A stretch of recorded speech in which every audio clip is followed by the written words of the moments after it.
তেসরা জানুয়ারি ঢাকায় বিএনপির সমাবেশ ও ৫ই জানুয়ারি গণতন্ত্র হত্যা দিবসের কর্মসূচি সফল করতে দফায় দফায় বৈঠক করছে মানিকগঞ্জের বিএনপি ও এর সহযোগী সংগঠনগুলো।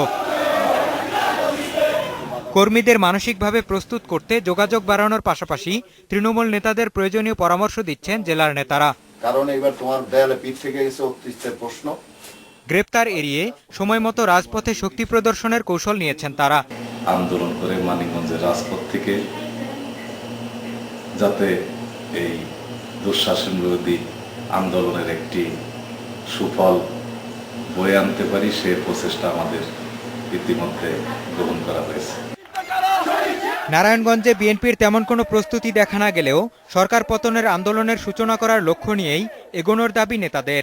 এই আন্দোলনটি সরকার পতনের চূড়ান্ত আন্দোলনে ৫ই জানুয়ারির দিন থেকেই ইনশাআল্লাহ সেটা রূপ নেবে এবং সরকার পতনের মধ্য দিয়েই এদেশের মানুষকে দেশনেত্রী বেগম খালেদা জিয়া গণতন্ত্রের স্বাদ দিবেন।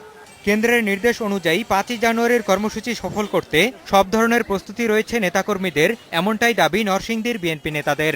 ৫ জানুয়ারির ব্যাপারে জাতীয়তাবাদী দল কেন্দ্র থেকে যে সিদ্ধান্ত দিবে সেই সিদ্ধান্ত বাস্তবায়নে নরসিংদী জেলা বিএনপি অতীতেও ভূমিকা রেখেছে, আগামী দিনেও ভূমিকা রাখবে।